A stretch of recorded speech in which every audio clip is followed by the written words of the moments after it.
Assalamualaikum teman-teman, selamat datang di channel ini. Dalam video kali ini, kita akan membahas topik yang sangat penting dalam dunia pendidikan, yaitu pendidikan kewarganegaraan dalam konteks multikultural.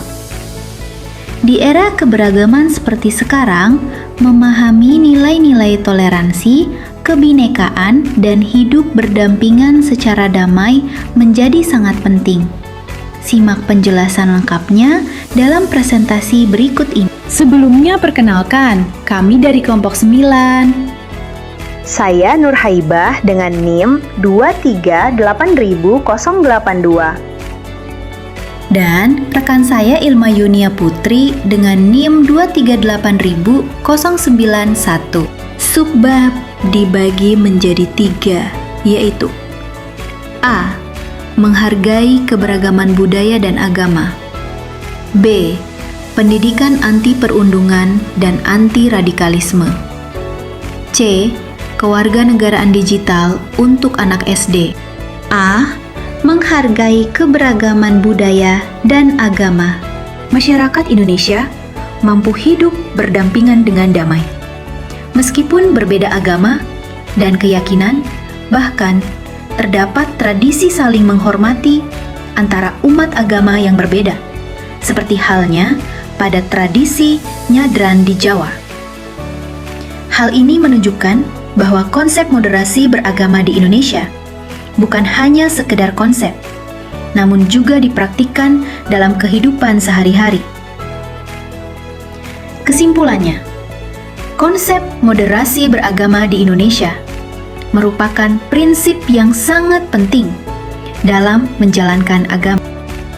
Menghargai perbedaan budaya dan agama adalah nilai utama dalam masyarakat multikultural. Dalam praktiknya, hal ini dapat ditanamkan melalui 1. Pengenalan budaya lokal dan nasional di sekolah, tari, musik, pakaian adat, dan lain-lain. 2. Dialog antaragama secara terbuka dan penuh rasa hormat. 3. Proyek kolaboratif antar siswa dari latar belakang berbeda. Perundungan sering terjadi di sekolah dan berdampak negatif pada kesehatan mental dan sosial anak.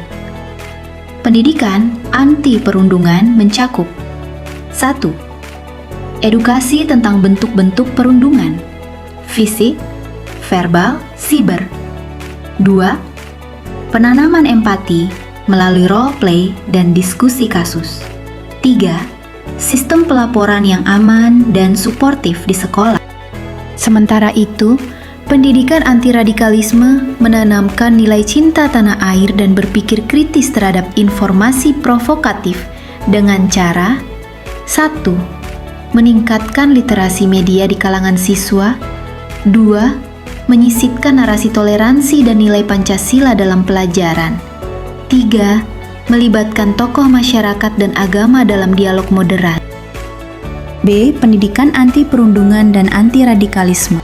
Anak-anak sejak usia SD sudah terpapar internet dan media sosial. Oleh karena itu, pendidikan kewarganegaraan digital harus diberikan secara sederhana dan menyenangkan. Antara lain melalui 1. Permainan edukatif tentang keamanan online. Misalnya, tidak membagikan data pribadi. Cerita dan dongeng digital yang mengandung pesan moral digital. 3. Poster dan kampanye mini di kelas tentang etika menggunakan internet. Sementara itu, pendidikan anti-radikalisme menanamkan nilai cinta tanah air dan berpikir kritis terhadap informasi provokatif dengan cara 1. Meningkatkan literasi media di kalangan siswa. 2. Menyisipkan narasi toleransi dan nilai Pancasila dalam pelajaran. 3. Melibatkan tokoh masyarakat dan agama dalam dialog moderat. C. Kewarganegaraan digital untuk anak SD. Anak-anak sejak usia SD sudah terpapar internet dan media sosial. Oleh karena itu, pendidikan kewarganegaraan digital harus diberikan secara sederhana dan menyenangkan, antara lain melalui permainan edukatif tentang keamanan online, misalnya tidak membagikan data pribadi. Cerita dan dongeng digital yang mengandung pesan moral digital. Poster dan kampanye mini di kelas tentang etika menggunakan internet. Demikianlah pembahasan kita tentang pendidikan kewarganegaraan dalam konteks multikultural. Semoga materi ini dapat menambah wawasan dan menumbuhkan semangat toleransi dalam kehidupan sehari-hari. Terima kasih sudah menyimak. Jangan lupa untuk like, share, dan subscribe agar tidak ketinggalan materi edukatif lainnya. Sampai jumpa di video berikut.